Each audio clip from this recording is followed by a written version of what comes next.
You are listening to the Overcome Pornography for Good podcast, episode 1, Fixing the Root of the Problem, Escape.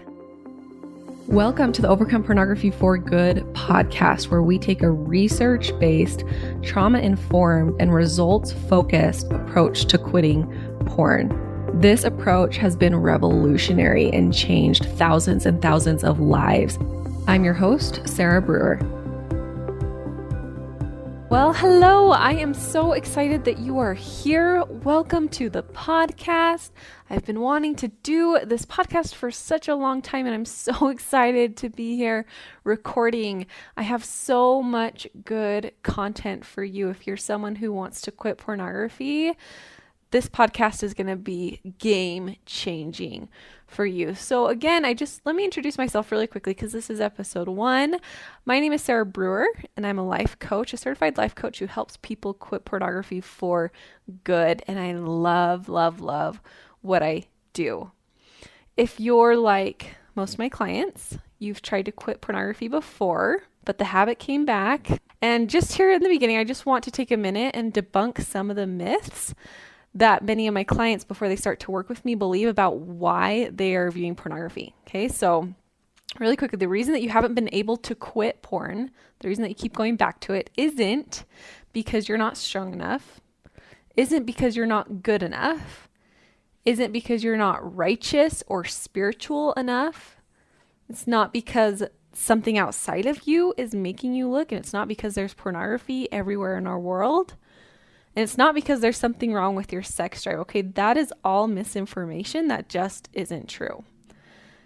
The reason that you keep going back to pornography and that you haven't been able to quit yet is simply that you've had the wrong information. Okay, that's it, period. It's like you've been trying to fix the refrigerator with the manual for the microwave. Okay, you've just had the wrong information, and this wrong information has led you to band-aid the problem and to use band-aid solutions. Okay, solutions that don't really fix the root of the problem, but they just band-aid it. Some of those band-aid solutions are filters, and I love filters, and I think there's a place for them, but it doesn't solve the actual problem. It's a band-aid solution. Running away from the pornography, it's a band-aid solution, doesn't work long-term, right? Because pornography is always going to be there. Pushing it out of your mind. How many of you have heard, sing a hymn or try to replace it with something else? Okay, pushing it away from your mind, replacing it. Those are all band-aid solutions too that don't work long term. And so the reason that you haven't been able to quit yet is because you've been using band-aid solutions and you've had the wrong information. You just haven't had the right information on how to do it correctly. And that's the purpose of this podcast and all these episodes that I'm going to share with you, is to give you the solution. Okay, so that's what we're going to talk about these first 3 episodes. We're going to talk about how to get to the root of your pornography habit. Okay, the reason you haven't been able to quit is because you've had the wrong information that's led you to band-aid solutions. And the reason to quit for good is to get to the root of the problem. Just like weeding. I want you to think of this like you're out in your backyard and you're weeding. Right? Imagine this giant root. You're trying to pull it out, but you just kind of pick off the leaves or you chop it off right where it hits the dirt. It's going to grow back in just a couple of days or in just a week. It's because you didn't pull the root out. That's what we need to do with your pornography habit, is we need to get to the root and pull the root out. And once you pull the root out, your pornography habit will be gone and you will become someone who doesn't want pornography anymore. And there are 3 main ways that I want to talk about in these first 3 episodes on the root and how to fix the root of the problem. The first that we're going to talk about today is the need to escape. So I remember I first was introduced to this concept like 10 years ago. Before my mission, I was reading this blog post by this guy named Russ Hill. I don't even know who he is, but I love him because of this one quote that I've always remembered. Like, I read it and it made sense. And I've always remembered it, that when I started my business a couple years ago, this just came right back to me. And what he said, pornography has nothing to do with sexual appetites and everything to do with escape. This blog post was titled Confessions of a Mormon Bishop, and I really loved it. It was really interesting. It had a lot of really good nuggets of gold. But this one specifically, again, I'll read it again. It says, pornography has nothing to do with sexual appetites and everything to do with escape. And I remember reading that and being really interested in that and not really quite understanding exactly what it meant. And then when I went through all my coach training and when I started learning all of these concepts, it brought this right hope to me. So I want to teach you this today. Pornography is what we call a buffer. If you followed me for a while, you've probably heard this before. A buffer is something that you do to escape your negative emotions. So there are tons and tons of buffers. Overeating, over shopping, over drinking, over video gaming, Netflix binging, etc., etc. Anything that you do to escape your emotions is a buffer, right? So, I'm really stressed because of this test. I'm going to go drink a whole gallon of Mountain Dew or something, right? Anything that you do to escape negative emotions is a buffer.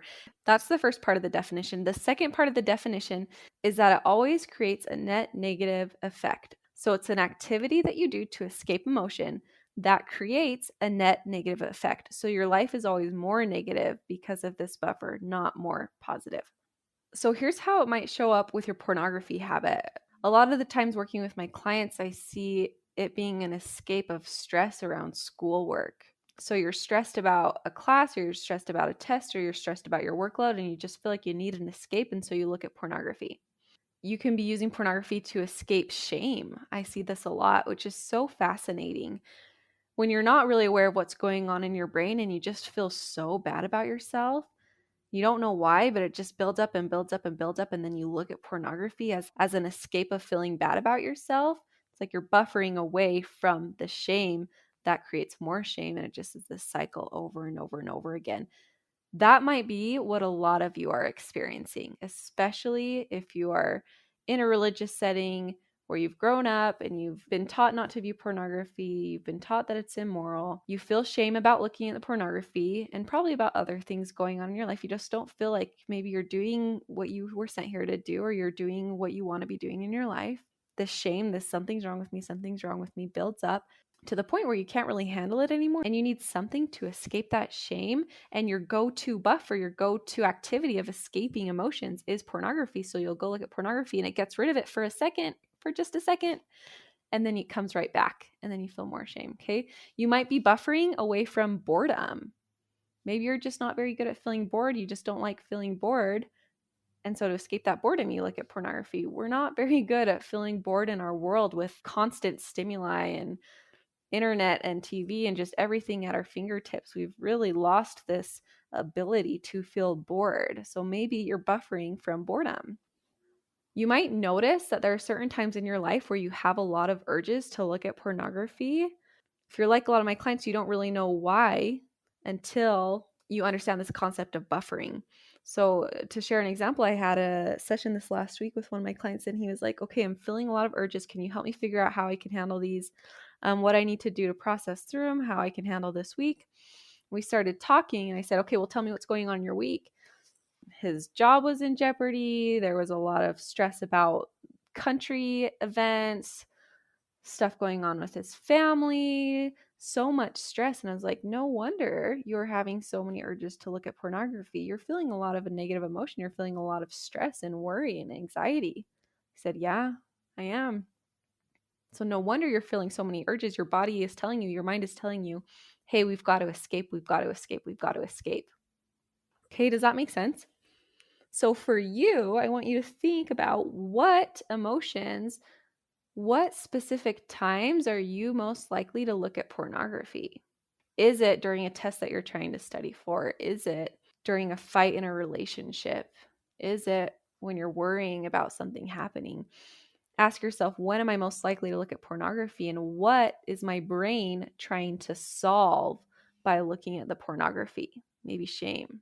And the reason that you use pornography as a buffer instead of some of these other buffers like overeating or over shopping or over drinking or video gaming or Netflix binging is because that's what you've subconsciously trained your brain to do.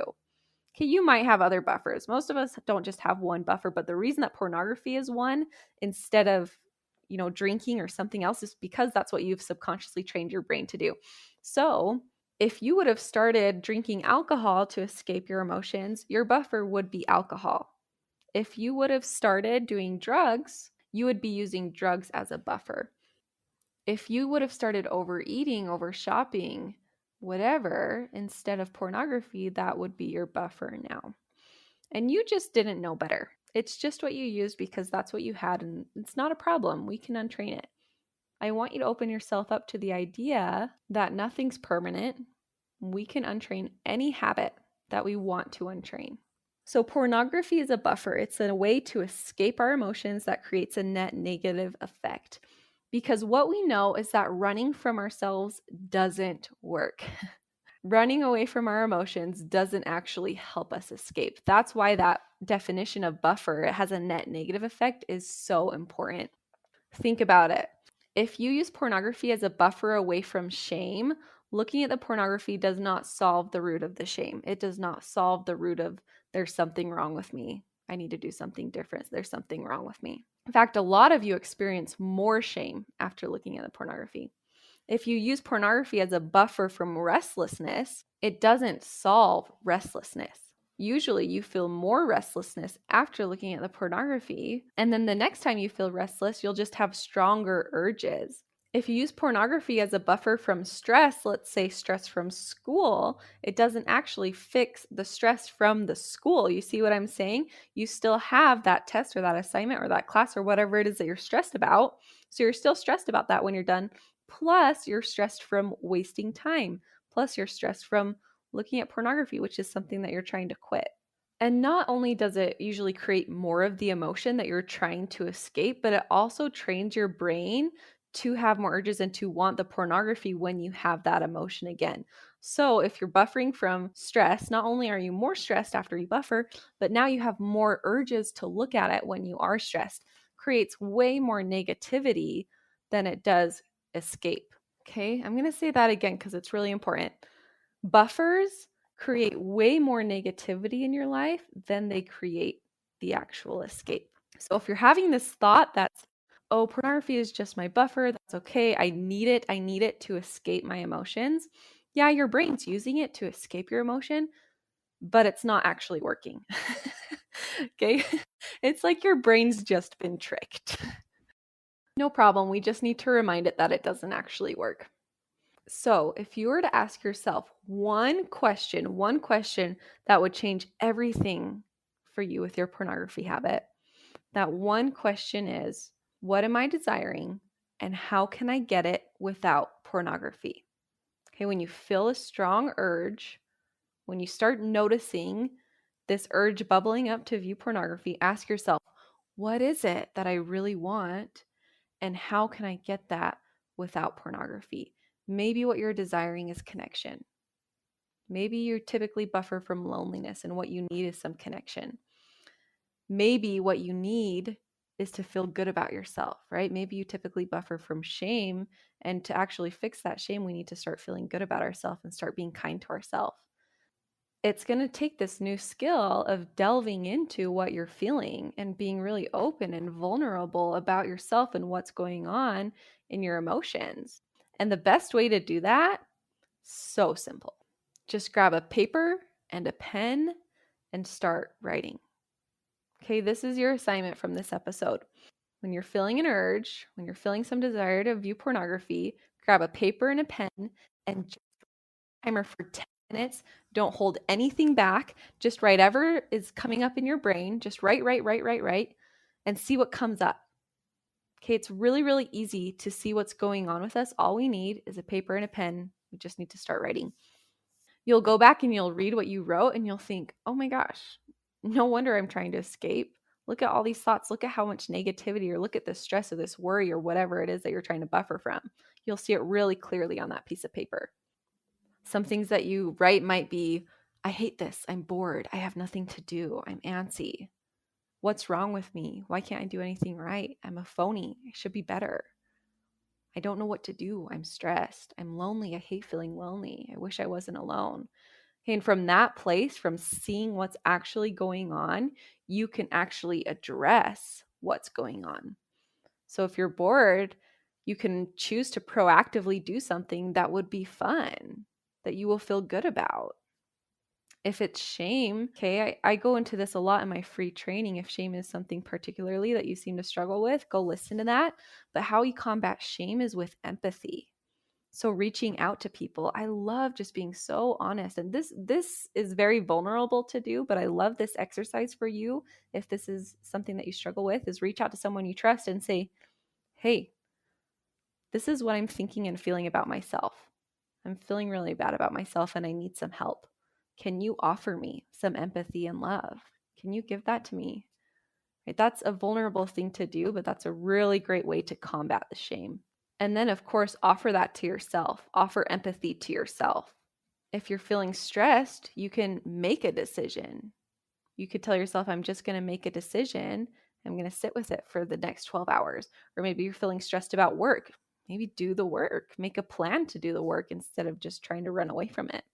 If it's loneliness, you can go out or you can make a call. Right now, we're in the middle of all this COVID-19 stuff. This might be a big one for some of you right now. If you've noticed your pornography usage going up this year, it's because there's a lot of weird stuff. There's probably a lot of weird negative emotions that you haven't been used to for a while. Maybe you're feeling extra lonely or extra stressed. Okay, so from that place, you can actually address these feelings and try to address what's going on. Or, and this is kind of the next step that we're going to dive into later episodes and what I teach in my program, but I want to make sure I mention it here. Or you can learn to sit with those emotions without needing to change them and just feel them. And that really is a huge part of this process. I'm not going to go into depth here, but I want to just open your brain up to it so it can kind of be thinking about it in the background. So we can fix those emotions by addressing them and doing something to make them go away, or we can learn to just sit with the emotions without needing to change them. Some of you might be a little bit scared right now when you're thinking about diving into your emotions. And I get it. It can be kind of scary if you haven't done it before, or it can be confusing if you haven't done it before. But this is just like jumping into a pool of cold water. If any of you have been down to southern Utah, there's some really fun water holes. I don't know about you, but I tend to get a little bit nervous when I jump into a pool of water because I hate cold water. And I just sit there and I sit there and I sit there and I think about how cold it's going to be and how miserable it's going to be, even if it's not that cold. That fear of the cold water, that lead up to it, is usually the worst part. It's usually way worse to sit here and think about it than it is to actually do it. It's usually that initial shock that's a little bit cold, but after 2 seconds, you're totally okay. And it's the same way with this emotion work. If you're nervous, if you're feeling a little bit apprehensive, the lead up to it, what you're making it mean, the fear that you're feeling is the worst part. Okay, when you just jump into it, dive into it, it's really easy. All you need is a pen and paper. You just write out and you try to see what's going on in your brain. Okay, real quick recap. Buffering is something that you do to escape your emotions that has a net negative effect. We know that running from ourselves and buffering doesn't actually work. It usually just makes it worse, the emotion that we're trying to run away from, and it makes the urges worse the next time that we feel that emotion. And lastly, the one question that you can ask yourself that will change everything for you is, what am I desiring and how can I get that without pornography? Okay, in the next episode, we're going to talk about those moments where you're really struggling with urges to look at pornography and you don't think that you're trying to buffer from anything. It just feels automatic. It just feels like it's happening to you. We're going to talk about that in the next episode, and I'll see you there. I want to invite you to come and listen to my free training called How to Quit Viewing Pornography, even if you've tried in the past. If you like the podcast, you will love this free training. We talk about, number one, how to not rely on willpower or phone filters so that you can actually stop wanting pornography. Number two, how to guarantee that you won't fail no matter how many times you've tried in the past. And number three, how to feel good about yourself while becoming someone who doesn't struggle with pornography. You can access this training at sarahbrewer.com/masterclass.